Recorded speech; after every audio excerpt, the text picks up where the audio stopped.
Dean the Dream Martin. What's up? Boy, we had an episode today, my guy. Indeed, we did. Pretty I epic. You got a new camera? I'm seeing. I'm seeing. No, I'm just on my iPad.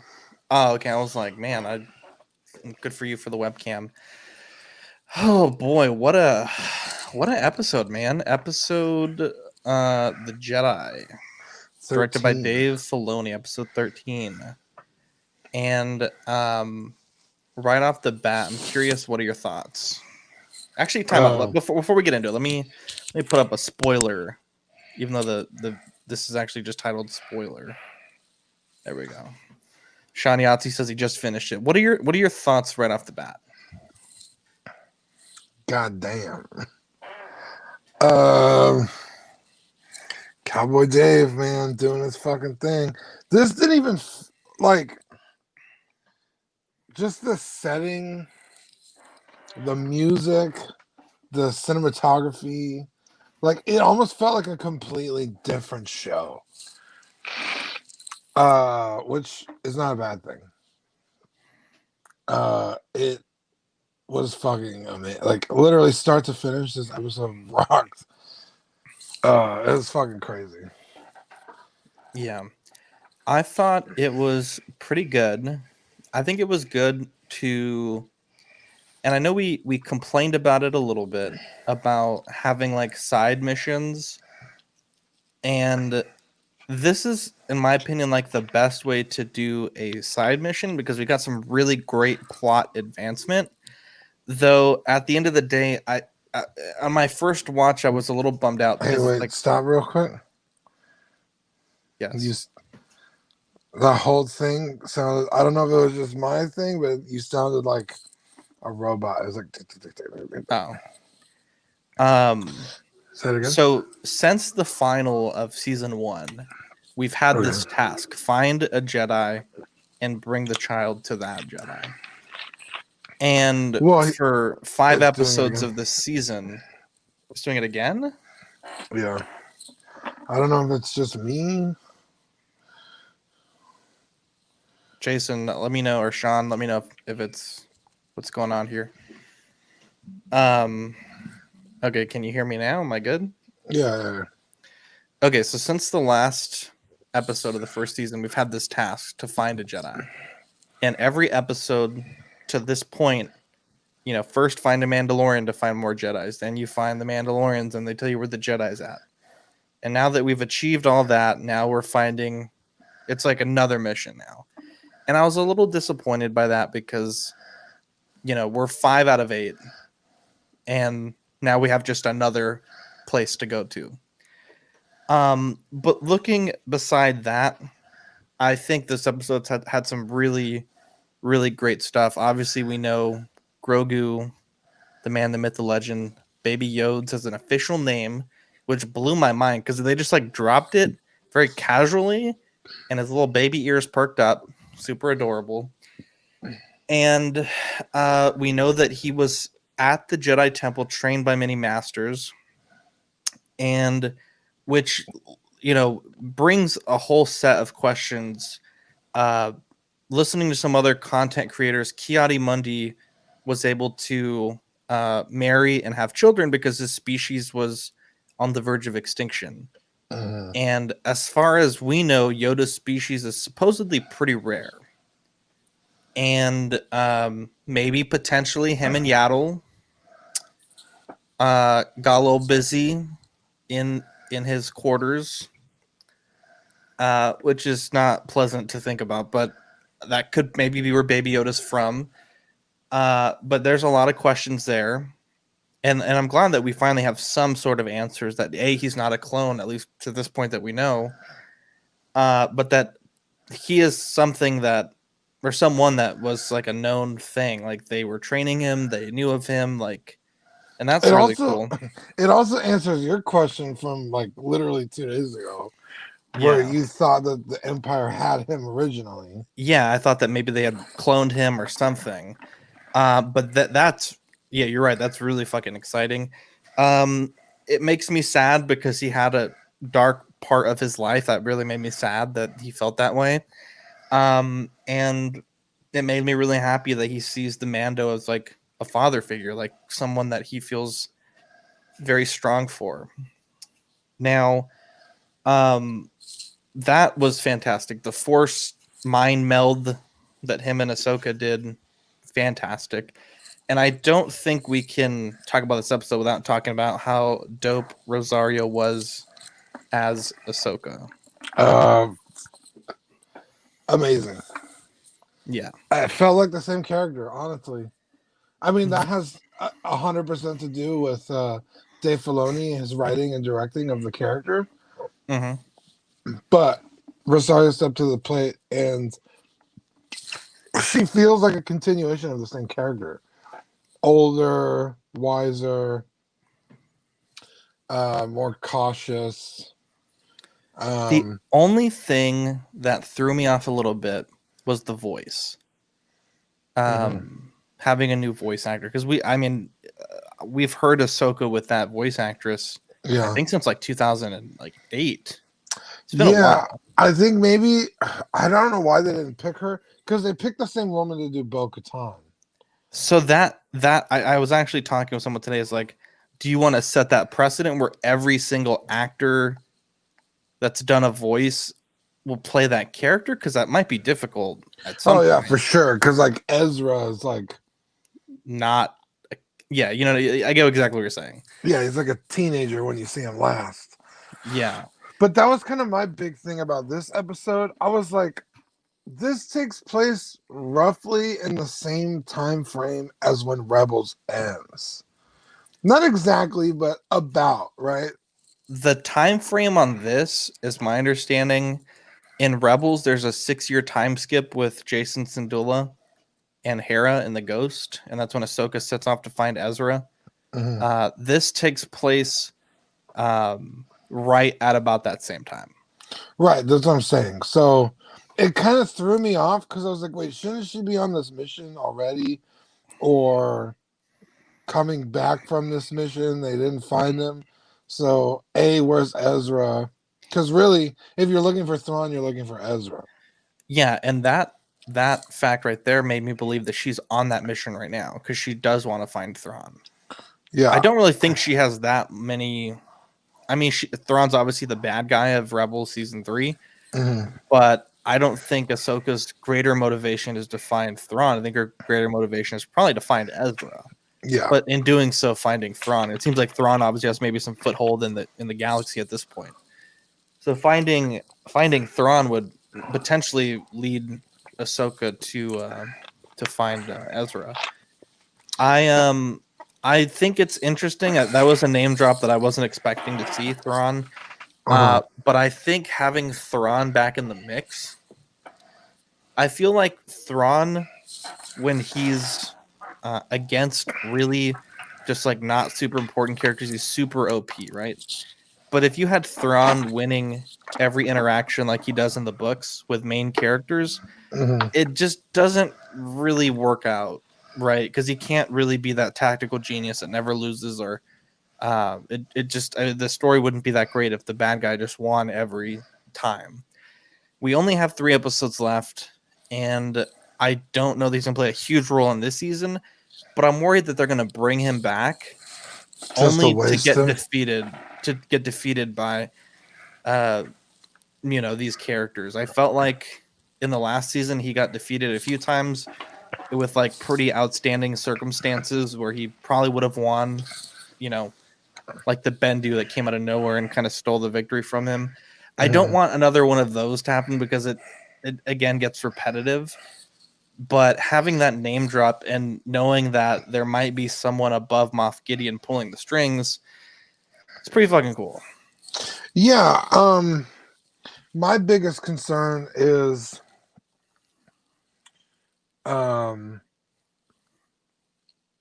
they've already introduced like Bo Katan and the other characters from Rebels. Yes. Now here comes Ahsoka. I don't want the show to be about Ahsoka. I want it to be about the Mandalorian.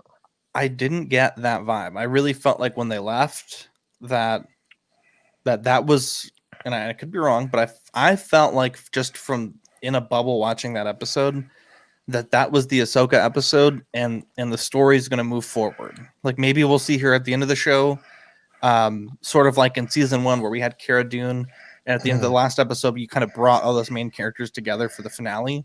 Yeah. I didn't feel like the show at this point is going to be focused on that. So what happened at the end of this episode? Well, the Mando's leaving to isn't he leaving to go to the temple or that rock and look at the Seeing Stone with Baby Yodes? Oh, that's right. I could have sworn Baby Gogurt. I could have sworn he was leaving him with Ahsoka. But you're right. That sounds more familiar. I didn't watch it again. I only watched it the one time. I was falling asleep. I was watching it, so I took a nap. Now, Scott, this is a great point because I didn't see this coming at all. This actually really shocked me. I thought that motherfucker was going to get his arm cut off like basically every other main character in Star Wars, but that Beskar could resist a lightsaber. I thought it was pretty fucking cool. Maybe that's something that's known, but I did not know that. Yeah, I didn't think it was like to that extent, but yeah, it's known. Now, Danny has a great question. What is a higher rank, Moff versus Grand Admiral? Moff is not a military rank. Moff is a civilian rank. Let me read this here. Grand Moff is a civilian rank denoting governorship over a large sector of space. When Tarkin refers to regional governors in Episode 4, he's referring to Moffs and Grand Moffs. Grand Admiral is a rank within the Imperial military. So they're both part of the greater empire, but you have a civilian side and then you have a military side. Now, Grand Admiral is one of, I believe it's the most senior rank that you can achieve in the Imperial Navy. So that's a great question there. Looks like, yeah, that's one of the higher ranks. Obviously, Galactic Emperor being the highest. Now, Grogu, man, what do you think of the name? Do you like it? Do you dislike it? When I first heard it, I was like, Grogu. And then I start, like I said, I was falling asleep, so I was like, let me turn it off and I'll come back and finish it. So I restarted at that scene, and when she says Grogu, I was like, yeah, it's fucking cute. It's really cute. My only reservation, yeah, Jason, that's a great point. So basically a governor versus a general. My only reservation with Grogu is I feel like the I am Groot is kind of like a thing in pop culture. And I feel like GR. Oh, like I just don't want it to be like, I just don't want, I don't know. It's just too close to Groot for me. This character, the Magistrate, wasn't a big fan, to be honest. Wasn't a big fan. I liked her staff. I liked the droids that she had with her. I really appreciated those are nods to HK-47 from these are KOTOR. HK's 87. Yep. Yeah. So if you like KOTOR, there you go. Now she's a magistrate of this village, and I really like the duality in the village. You got the people in squalor, and then just inside the inside perimeter, her house is beautiful. There's it looked like really nice Japanese tea garden. Exactly. I really like to see that. And I mean, that makes a lot of sense, right? Even the real world dictators, Kim Jong-un, they live in lavish lifestyles while their people toil away. And I thought that was so interesting to see that brought into the universe. And the staff, I really liked that staff. Baby Grogu. Danny says the actor is Danny Inosanto's daughter, Bruce Lee's goddaughter. Really? I did hear that. Yeah, I did hear that. Dude, what about our man's making the cameo? Who's that? Michael Biehn. The guy who shows down with Mando at the end. Like her right-hand guy. That's fucking Kyle Reese, my guy. I will be totally honest. I did not love that character. I obviously love Michael Biehn, but I just did not like that I mean, character. do you? Because I was just like, oh, Michael Biehn. You're like, who's that? No, I didn't. I thought honestly, I thought that was Dengar for like the first minute of the show. I'd actually Google his armor.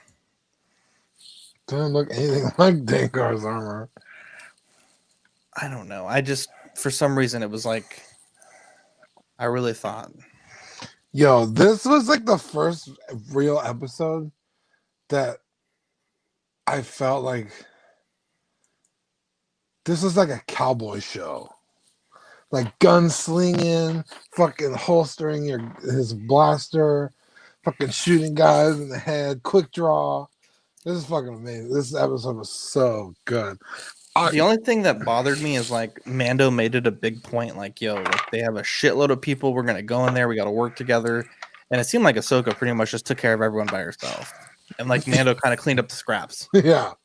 Yeah, she really But did. it goes to show you that you mentioned this, don't remember when, maybe After Dark, but just how outclassed Mando was. Again. Yeah, because he's just a guy. Yeah. Yeah, he's got superior training in battle, but with what are they called? The Children of the Watch. They're very isolated. They only come out one at a time, basically. Mm-hmm. But against like real Mandalorians, he was outclassed. And then they're even more so by Ahsoka, and especially at this point, because she is now, like full-fledged. I mean, she says she's not a Jedi, but she really is. Wise beyond her years. Mm-hmm. And you see that when she's talking about baby Grogu and she refers to Anakin. And yeah, it's I feel like he wasn't. I feel like he should have been a lot more shocked at how skilled she was, but he was just kind of like, "Oh, cool, we're teammates now." Because even in but the the episode Mando's emotions are fairly reserved. well, I was gonna say in the episode with the other Mandalorians, he's like kind of on edge. He like doesn't like really trust them. He's kind of like standoffish a little bit. Like he doesn't really know what their intentions are. And I don't know, maybe it's Ahsoka's nature that she just like is nice to people, so they let their guard down or something. But he was just so ready to just be like, let's be pals. Let me say this. I think that there comes a certain expectation when you're dealing with a known entity. So for example, when Mando pulls up to the city, I mean, they're pretty much ready to shoot his ass on sight. And then he mentions he's in the guild, thus being a bounty hunter. They allow him in and they let him see the magistrate. I feel like if you're a Mandalorian and you've been told that this Jedi could help, like basically finish your quest and like get the kid to a safe space and give him a teacher, I feel like maybe you're a little more like you kind of know that she has a certain nobility to her being a Jedi, quote unquote. Yeah, but he thinks they're enemies. He thinks they're enemies. That is true. Which also, where did that come from? I think that's from I believe there's some distrust between the Jedis and the Mandalorians from like the old history. Yeah, which is fair. But I mean, he didn't even know they existed until the armorer told him, which makes zero sense because he was alive during the Clone Wars. But he's like, oh, an ancient warrior's wizard race? What is that? And then all of a sudden it's like, oh, a Jedi and a Mandalorian, they'll never expect it. It's like, but you didn't even know they existed, much less hated each other. You know what I mean? That I've thought about that a bit. And let me see if I can pull up something real quick. So there's some I believe this is canon. Don't quote me on this. But there is some canon that references some suppression of the Clone Wars and like the separatist media putting out like different propagandas, and the Galactic Republic is putting out propagandas. I guess it just depends on where you're at, but I'm just it's saying. entirely possible. Like, No. My point being is, I get what you're saying, but the children of the Watch are supposed to be like diehard Mandalorian followers, the mhm, followers of Mandalore, yeah, which would encompass that entire story with the Jedi, mhm. because that's where they get the dark saber and how they became even to be, right? Yeah. So I feel like if you're a diehard Mandalore follower, that should be something they would be taught, right? Not just, hey, no, take your helmet off. It's, hey, these fucking Jedi are fucking assholes and don't trust them. You know what I mean? So how old? Jin's probably what, like 30 or 40? At this point, yeah, he'd be a little older than Luke by like Okay, 8 years. let me look it up. I mean, it's almost possible if you think about it. Episode 3 was okay. So it is. Look this up real quick. It's 9 ABY, so it's 9 years after the Battle of Yavin, which means. Okay, what year was Order 66 in?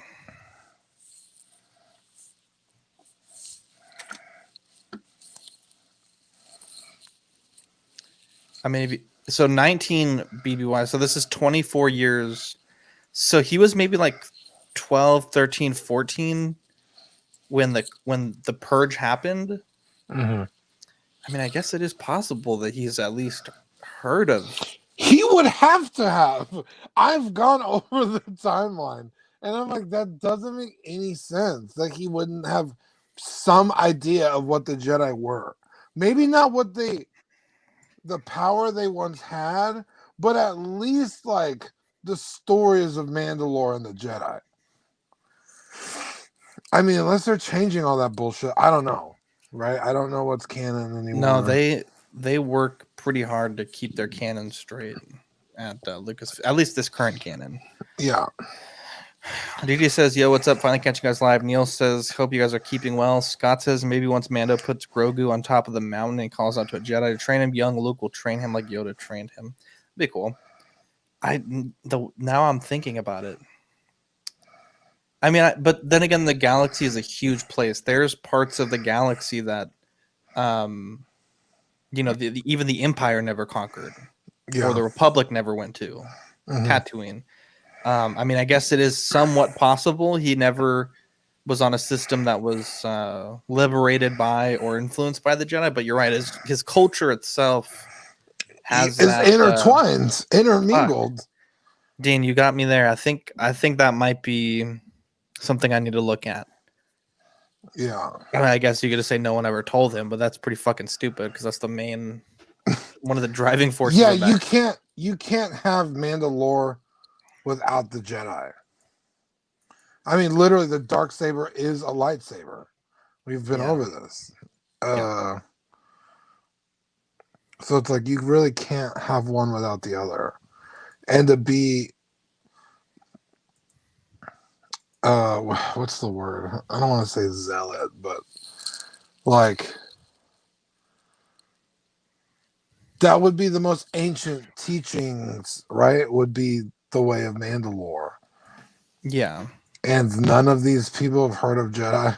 Because even the armor was like, well, there's like this like ancient race or something. Even she was kind of like wishy-washy about it. Like she didn't really know. But it's like, Can but you? she's old. She would definitely have been around Mhm. during the Clone Wars, right? Because you have to think she's probably a like a matriarch kind of Like character. 50 or 60 maybe. Right. Fuck, So dude. yeah, it just seems really odd to me. I need to think about that. If you come up with an answer, I mean, I I'm more than happy to almost hear it. almost everything that I've thought like, oh, that's a plot hole. I've been able to suss out after a few days, but this is interesting Yeah. because you're right. Like even when the Force happens, he's just like, I have no idea what the fuck I just saw. That shit was fucking bananas. Motherfucker was finna yeet me across this cave. Yeah. And I don't know. God damn it, Dean. I think you bamboozled us. Dean, let's get off this topic for a second. The CW Awards, they've launched for the Patreonies. They've got a Nice. handful of votes in thus far, and my favorite part This is gonna of the win. awards, that's not on there, but dude, I want Sure. that figure so fucking bad. If you This see one? if you see one, please let me know. Oh, okay. Dude, you could just order them online. They're like $12. Yeah, but then you gotta pay shipping. That's true. And Disney fucking sucks at shipping. You'll get your package all smashed. Yeah. Dean, the best part of the award show is seeing it happen in real time. I get an email every time a new response comes in, and I see like things developing. So I'll tell you guys right now, just for After Dark. For most improved company, McFarlane has 67% of the vote thus far. Wow. For best overall company, there's a tie between Hot Toys and Bandai. Best figure under $30, there's a tie between The Child by Mattel and McFarlane Doomslayer. For best non-traditional scale, Sideshow The Child is winning right now. Best 1/6 scale, there's a tie, or best 1/12 rather. There's a tie between Mayfax Dark Knight Returns Batman and the Wicked Cool Toys Master Chief. Best third party, Django Freeman with 40% of the vote. Best head sculpt, Commander Cody with 40% of the vote. Best 1/6 scale, Mando with 70% of the vote. And with 100% of the vote, Figure of the Year, Mandalorian. That's with Nice. 8 responses thus far. We just launched it a few minutes ago. But it's amazing seeing those develop. It's like you're watching the real election, Dean. The Yeah. most important voting. But yeah, I'm trying to think right now, and I need to hear their interactions again, how they mention the Jedi. For sure, he has no fucking idea about the Force, Right. which shocks me because even Han Solo, who doesn't believe in the Force, it's like he has an idea about it. Like he's like, this is a fake religion. Like he's like, I don't subscribe to this, but I know enough about it. Then it sounds like a bunch of mumbo jumbo. Yeah. Literally his words. Eddie Mendes says that's why I couldn't vote for it. I don't know what you're talking about, Eddie, but hopefully the You know voting what, form is dude? working for you. I think I'm ready to open this guy. Heavy Mando? Yeah. If you want to. Yeah, I'm just thought we'd do a little bit of a stream for you guys. If he comes out another episode, I'll open it. Yeah. I really needed to talk with Dean, with somebody about this episode because it really blew my fucking mind. Yeah, the biggest surprise was how great Rosario was, honestly. And dude, I thought, no, they've done it to me before, so I don't know why I was so fucking shocked. When in Rogue One, when the first time you see Tarkin, it's like his reflection on the window. I was like, damn, that's fucking cool. Like, that's a good tease. Like, solid.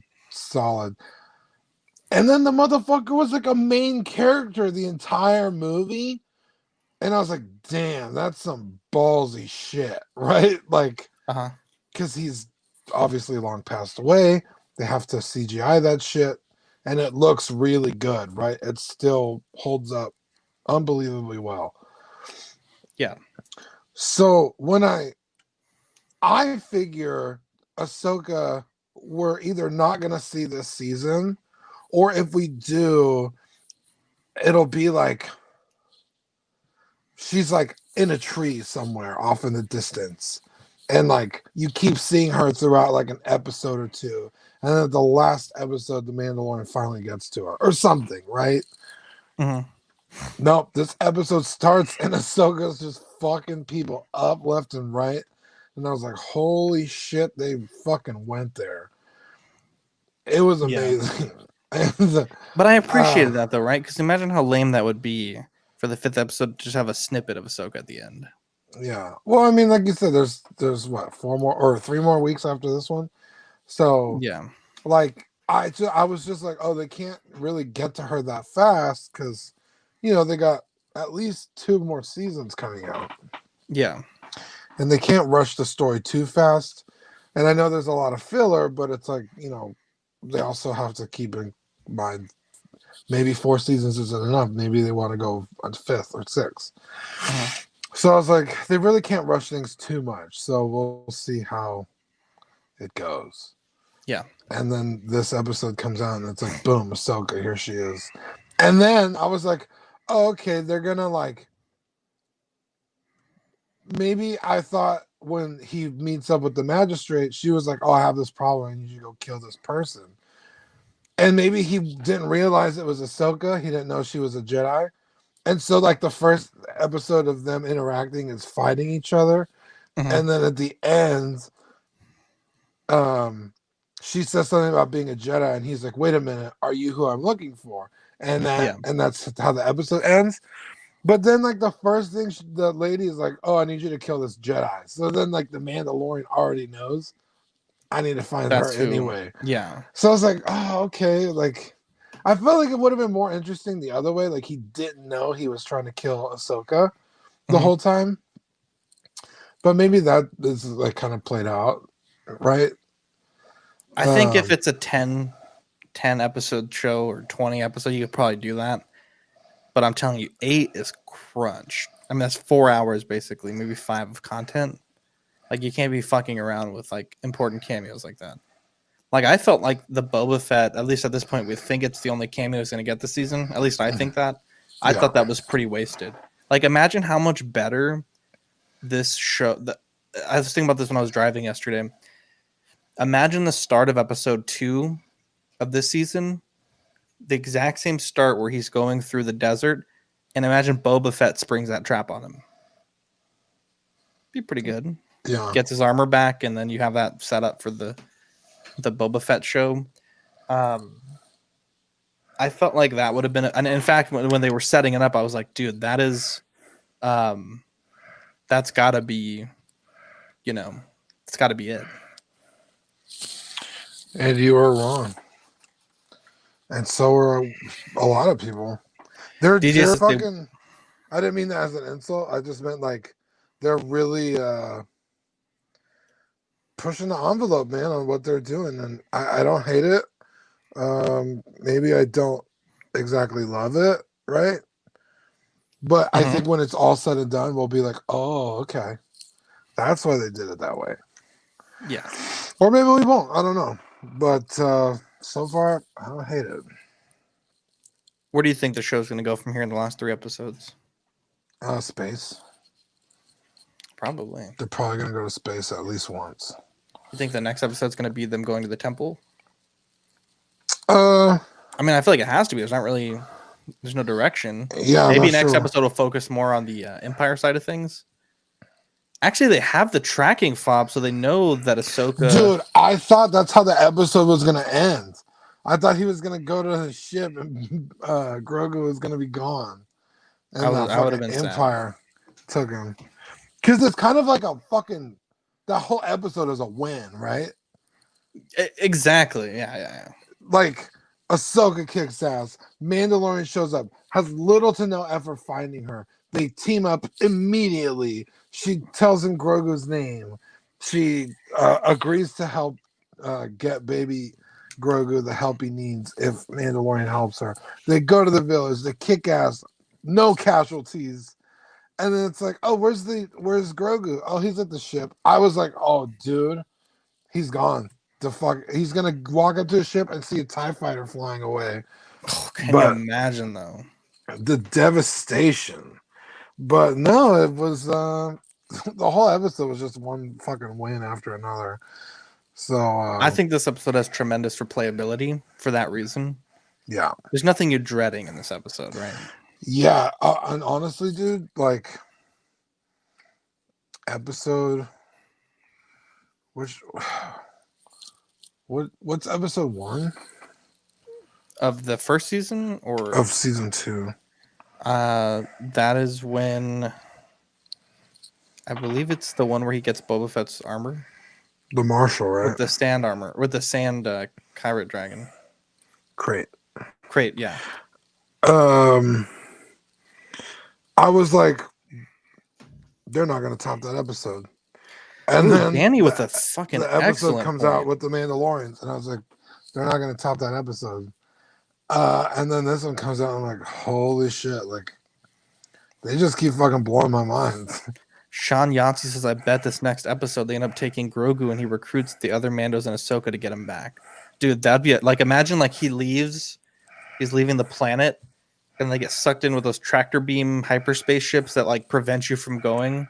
Mhm. And they capture his ship, capture him. Somehow he gets away, but Baby Yoda's is stuck. It'd be pretty dope. Yeah, I mean, something's got to happen to Baby Yodes at some I mean, it was point. you're right. It was too positive of an episode. Fernando says, so Baby Yoda was in the Jedi Temple being trained secretly in the prequels. Not secretly. Why would it be secret? Yeah. Danny also says, can't wait for Beskar Spear versus Darksaber. That's a great fucking point. Wait, what is it? For Darksaber versus Beskar Spear. Since we now know that the spear is lightsaber resistant. Dude, fucking Darksaber versus Gauntlets. That's Dude, can you imagine if fucking Mando pulls a fucking Arya Stark? He's with the Darksaber fighting, he's fucking his shit up, and then he fucking comes in with the vibroblade out of nowhere. Gets him in the jugular. Fuck you, Dude. Moff Gideon. Holy shit, that would be fucking dope. That would be actually really dope. Yeah, I'm excited. 3 episodes, man. We have like an hour and a half. Now I can't stop playing with my Mando figure. God bless you. That was a cough, but thank you. I'm tired. Anyways, guys, get your votes in for the CW Awards. If you guys are in the Patreon chat, we put that link up there. Takes you a few minutes to vote. It's fun stuff. I'm not in the Patreon chat anymore. I added you back. Did you leave? Or did you decline the request? I just can't access it. Poor guy. Not my fault. Anyways, People, Dean, I think people don't know how to act. That's what they do, man. Good stream tonight. We're going live on Tuesday. We are doing the CW Awards announcement. Formally, we're dropping that voting for everybody. I'm super proud of the nominees that we had this year. It's so varied. We had a great variance this year of different companies, different figures. We had, I believe it was like 60 nominations when it was all said and done, and we were able to pick 5 of each. Though in the figure of the year category, I did cheat and I put 6 because I just wanted to see what would happen if we brought up 6 on that one. But yeah, thanks for joining. One's gonna be upset. Thanks for joining, Dean. It is it was a last minute thing, but Daniel Lee said he wanted it after dark, and he got it. Fernando says they kept him hidden in the Jedi Temple. That's what they said. I gotta listen to that quote again. I don't think this is hidden. Scott says, wasn't there rumor Grogu and Jin get separated this season? I don't know. I wouldn't be surprised. I mean, I would not. You're right. Something's got to happen, right? Yeah, like that's how you're going to keep the story going. I mean, because basically every episode this season has been like, at the end of the day, he's achieved and won everything that he wanted, right? Every bit of information he needed, every task he's had, he's achieved it. And I feel at some point in typical Disney fashion, he's going to get some stuff stripped away from him to rescue the one that he loves. I'm calling it now. He's either going to have to rock Boba's armor to get back baby Grogu or the season 1 beat up armor. I'm calling it now. Actually, I called it like a few days ago, but I'm calling it officially. I think maybe obviously not this season, but eventually he's going to have more run-ins with the real Mandalorians. Mm-hmm. And he's going to adopt their way. So he'll be out of costume more. Like maybe as like a disguise, right? Because Star Wars is all about main characters getting in disguises. Yeah. Pretty much every fucking Star Wars thing has them getting into a disguise. And then eventually, like, I don't know, maybe at the end of the show, he just like hangs up the helmet and retires, and him and Baby Grogu take off. They're like, "Fuck this place, we're out of here, where no one can find us," and they just go live and be uh be cool together. Sean Yancey says if he gets captured, they would take all his armor, so that would make sense. Dude, that's a great. God damn it, Sean, that's great. Dude, you know, be fucking dope. Yeah. Moff Gideon taking his armor and like wearing it. And he has to fucking kill Moff Gideon to get it back. Ooh, I like that. Dean, I like that quite a bit. Because then he would be Ahsoka couldn't hurt him. I mean, then it would basically be Iron Man 1, right? The Monger steals the first arc reactor and uses it, improves it, and then uses it against him. Yeah. Dude, okay, imagine this. Moff Gideon takes the armor, paints it black and red, and rocks that bitch with the Dark Troopers. And then Mando has to use some beat up fucking Boba armor or something. I'm telling y'all, dude. Episode just imagine the torture of him being unhelmeted. Yeah. Episode 1 Mando it's got to make a comeback, or at least like something. Like, I think this is going to be more valuable than Beskar stuff. I mean, this is Beskar, but you know what I mean. Is it though? I thought only the helmet was Beskar. No, it's all because the shoulder pads. So let me say this: the shoulder pads. I'm telling you right now, you're wrong. But go ahead. Well, why wouldn't you be able to just reforge it? Like, it's just damaged. Why couldn't you just smelt it down and reforge a new set of armor? She does. No, she gets the Beskar. His is all damaged, and she gets all of it together. Are you saying she melts down his old armor and mixes it with the Beskar thing? Yeah, because that's what I'm pretty sure. Because at the very first episode, the very first episode, he walks into the bar, and that guy runs a knife across his arm and says, "I've always wanted Beskar. It's Beskar." That is very true. What is with you? But I'm just wondering. One, I have taken a sleeping pill, so I am tired. But I think he says, "Is it real Beskar?" No. Man, but then why wouldn't you just remelt it though?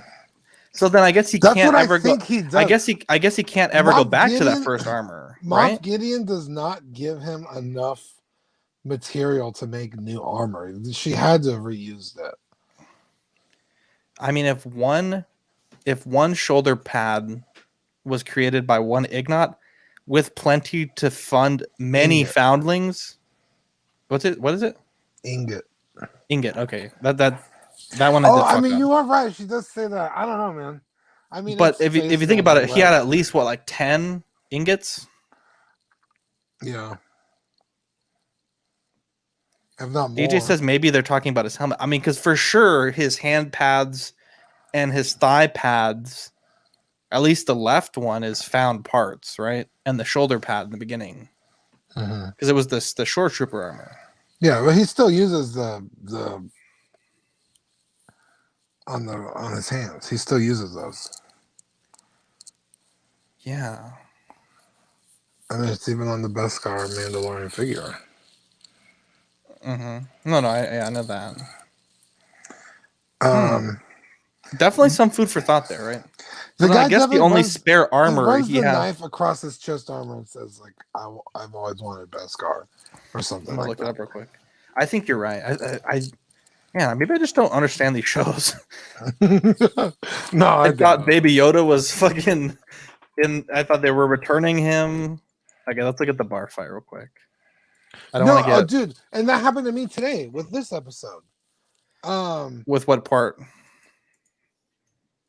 Because the Mandalorian says to Ahsoka Tano, "I was quested to get him to a Jedi, so he could start his training." And I was like, "That was not your quest. Your quest was to get it to his homeworld, to other Yoda creatures." Yeah. But I think the way they worded it was weird, but it's really just like get it to his kind, like other Jedi. Yeah. And I was like, oh shit, like that really was his quest. Yeah. What's it say? So he does say, "Is that real Beskar?" And then he flicks it. Mm-hmm. But if you think about it, he did damage the armor with that little knife. Yeah. But a lightsaber didn't damage, like struck at full strength, didn't even leave a mark. Maybe you're right. I don't know. But also, let me say this: his original armor has bullet holes in it, like dents from blasters, and his current Beskar that's been shot to fucking shit has no marks on it. That's true. You are right about that. And I will say note also, his helmet is pristine, and that's Beskar. And also, maybe just one more thing: he gets shot in the shoulder by IG-11, and there's no bullet hole either. He gets shot on his new one. His new one, yeah. But well, actually, no, that's the original one. Actually, but is it Boba Fett's armor Beskar? No, I think it's Durasteel. Because his shit's fucked up too. Right. I could have sworn he said something about the marshal says something like, oh, he wants this Beskar armor back. I think you're right. Scott says, I think the armorer told him he had enough Beskar to make a full suit of armor. I think she calls it what is it, cuirass, Dean? Curious? Curious, there you go. I don't know how to talk, I'm sorry. Yeah, curious. Yeah, it's a whole suit. Curious. That's like, I mean, in terms of there still wasn't enough for one right thigh. And then there was. I thought that right thigh maybe was Beskar already because they welded it to fix it. Like I feel like you'd want to keep that armor if it's like a high quality Beskar. Yeah, I want to say his right armor was because it's painted to match his other armor, but you can still see the chromie under it. Yeah. Let me ask you this, Dean. I thought it was kind of odd that in every Mandalorian we've ever seen, their armor's painted very intricately, yet Mando's is completely unpainted. Even within his clan. You think that's a personal choice? You just have to have time to get it painted? I mean, obviously he was rocking painted armor. I'm pretty sure it's personal because even like Sabine, she custom painted her shit. And people gave her crap for it. Yeah. But yeah, I mean it's almost like clones, right? They all have their own touch. Yeah. Which is kind of weird, right? You would think they would all have the same taste. Yeah. Well, there is some individuality with, the level of I feel like it's only actually the 501st kind of fucked that, but basically it's only the officers that were customizing their shit, but they were built a little differently. But then Clone Wars, every motherfucker customizes his own stuff. Oh yeah.